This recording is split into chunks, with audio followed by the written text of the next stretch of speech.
आपल्याला सांगायचंय, आपण पीएम किसानच्या धर्तीवर नमो शेतकरी किसान सन्मान योजना जाहीर केली। आपण ज्यांच्या नावानं मतं मागतो, ज्यांना आपण देशाचे सर्वोच्च नेते म्हणतो, त्यांच्या नावानं जी योजना जाहीर केली, त्यांच्या नावाच्या योजनेला तर पैसे द्या। शेवटचा हप्ता कधी दिलाय? सगळ्या आमदारांना पत्र आले, पीएम किसानचा उद्या 22वा हप्ता वितरण आहे पंतप्रधान महोदयांच्या हस्ते। पण राज्य सरकारनं जी योजना नमो शेतकरी महासन्मान योजना जाहीर केली होती, याचे हप्ते शेवटचा हप्ता कधी दिलाय? आपण 9 सप्टेंबर 2025ला शेवटचा हप्ता दिलाय। कधीचा? एप्रिल ते जुलै 25चा। ऑगस्ट ते नोव्हेंबरचा हप्ता दिला नाही, डिसेंबर ते मार्चचा हप्ता दिला नाही। हे हप्ते कधी देणार? ज्या सर्वोच्च नेत्याच्या नावावर तुम्ही मतं मागता, त्यांच्या नावावर जी योजना आहे त्याचे हप्ते तरी वेळेवर द्या। नुसती तर अर्थसंकल्पात तरतूद करून उपयोग नाही। प्रत्येक शेतकऱ्यांना हप्ता का मिळत नाही ह्याचं उत्तर सरकारने दिलं पाहिजे। पीक विम्याच्या बाबतीत आपलं 31,628 कोटी रुपयाचं पॅकेज जाहीर झालं। 1 रुपयाची पीक विमा योजना बंद केली आणि शेतकऱ्यांना परत विमा हप्ता भरावा लागला। आणि त्या पॅकेजमध्ये सांगितलं होतं की 17,000 रुपये प्रति हेक्टरी शेतकऱ्यांना विमा मिळेल।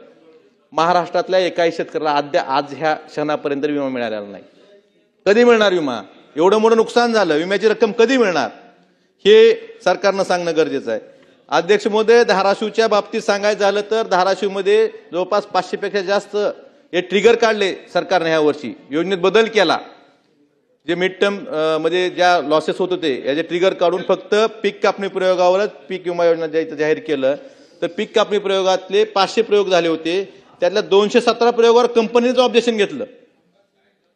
हे त्या जिल्हा स्तरावर समितीनं त्यावर सुनावणी घेतली, ते ऑब्जेक्शन आक्षेप फेटाळून लावले, परत कंपनी राज्यस्तरीय समितीकडे आली। मग हे किती दिवस अपील चालणार? राज्यस्तरीय समितीकडनं परत केंद्रस्तरीय समितीकडे जाणार। त्यामुळं शेतकऱ्यांना पीक विम्याची त्यांच्या हक्काची एवढं मोठं नुकसान होऊन सुद्धा अद्यापर्यंत 1 रुपया पीक विमा मिळाला नाही। का मिळाला नाही? ही दिरंगाई आपण कंपन्यांना पाठीशी घालतोय का, हेही शेतकरी विचारतोय।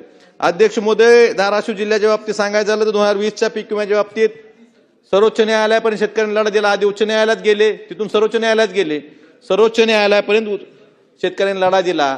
त्या लढ्यात शेतकऱ्यांचा विजय झाला। पण कंपनी कोर्टात वारंवार जाते। परवाच 2000 डिसेंबर 25 मध्ये उच्च न्यायालयाने एक निर्णय दिला की राज्य सरकारचा दुसरा हप्ता होता 134 कोटी रुपयाचा, तो थेट शेतकऱ्यांना द्यावा।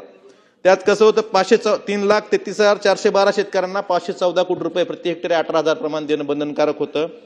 त्याचे 288 कोटी रुपये कंपनीने दिले होते।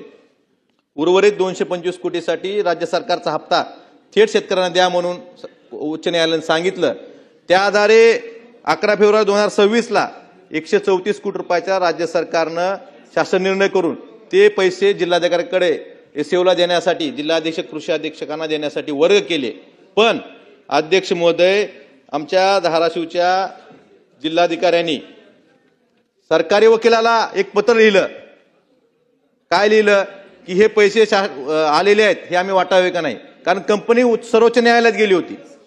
मग सर्वोच्च न्यायालयाचा कुठलाही स्टे नसताना, कसलीही स्थगिती नसताना सरकारी वकील, केंद्र सरकारचे जे आपल्या राज्य सरकारचे जे वकील सर्वोच्च न्यायालयात आहेत, त्यांनी सांगितलं की तुम्ही पैसे वाटू नका। का वाटू नका? उच्च न्यायालयानं, सर्वोच्च न्यायालयाने सांगून सुद्धा वकील सांगतायत एक रीट दाखल आहे, रीटमध्ये स्टे आहे का? नाही। मग शेतकऱ्यांचे पैसे ह्या जिल्हाधिकाऱ्यांनी आणि वकिलांनी का थांबवले? त्यांना माहित आहे का की सर्वोच्च न्यायालय स्थगित देणार आहे? एक लढा 5-5, 6-6 वर्ष लढायचा का शेतकऱ्यांनी? त्यामुळं हे पैसे, माझे कृषी मंत्री या ठिकाणी नाहीत, पण त्यांना विनंती आहे की हे जे पैसे उच्च न्यायालयाच्या आदेशानुसार तुम्ही वर्ग केलेले आहेत, हे तात्काळ शेतकऱ्यांना वाटप करण्याचे तुम्ही आदेशित करावे। आणि कुठलीही स्थगिती नसताना जिल्हाधिकाऱ्यांनी त्या वकिलाला विचारलं का, आणि वकिलांनी कुठल्या अधिकारात पैसे देऊ नका म्हणून सांगितलं, ह्याची सुद्धा चौकशी झाली पाहिजे। अध्यक्ष महोदय, बाबतीत सांगायचं झालं की कृषी यांत्रिकीकरणच्या योजना लॉटरी पद्धत काढली गेली। महाराष्ट्रातल्या जवळपास 36 लाख शेतकऱ्यांना लॉटरी पद्धतीनं त्यांना तुमचे कृषी यांत्रिकीकरण असेल किंवा ज्या वेगवेगळ्या 17 योजना आहेत, 36 लाख शेतकऱ्यांना सांगितलं गेलं की तुम्हाला तुमच्या ह्या घटकात निवड झाली। पण पूर्वसंमत्या किती लोकांना दिल्या? फक्त 4,29,000 शेतकऱ्यांना पूर्वसंमती दिल्या। बाकीच्यांचं काय? आज पूर्वसंमती काढायला गेलं तर पूर्वसंमती मिळत नाही। का मिळत नाही ह्याचं उत्तर सरकारने देणं गरजेचं आहे। ट्रॅक्टर असेल, रोटावेटर असेल किंवा बाकीच्या ज्या अनुषंगिक गोष्टी आहेत ह्या मिळत नाहीत।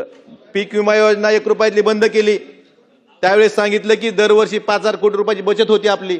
आपण हे 5,000 कोटी रुपये कृषी समृद्धी योजनेला देऊ दरवर्षी. 25-26 मध्ये 1 रुपया दिला नाही. 26-27 मध्ये फक्त 2,000 कोटी रुपये तरतूद ठेवली. मग एका ठिकाणी पीक विमा योजनेचे बचत झालेले पैसे कृषी समृद्धीला द्यायचं तुम्ही घोषित करता, पण ते तुम्हाला तरतूद फक्त 2,000 कोटी रुपये होते. हे अत्यंत दुर्दैवाची गोष्ट आहे. अध्यक्ष महोदय, ठिबक सिंचन असेल, तुषार सिंचन असेल, शेवटचे पैसे डिसेंबर 2024 मध्ये दिलेत. 25 मध्ये जवळपास 900 ते 1,000 कोटी रुपये शेतकऱ्यांचे ठिबक सिंचन, तुषार सिंचन अद्यापपर्यंत शेतकऱ्यांनी बसून वर्ष दीड वर्ष झालं शेतकऱ्यांना त्यांचे पैसे मिळत नाहीत. हे पैसे कधी मिळणार हेही सरकारनं सांगणं गरजेचं आहे. अध्यक्ष महोदय, आपण एआयच्या बाबतीत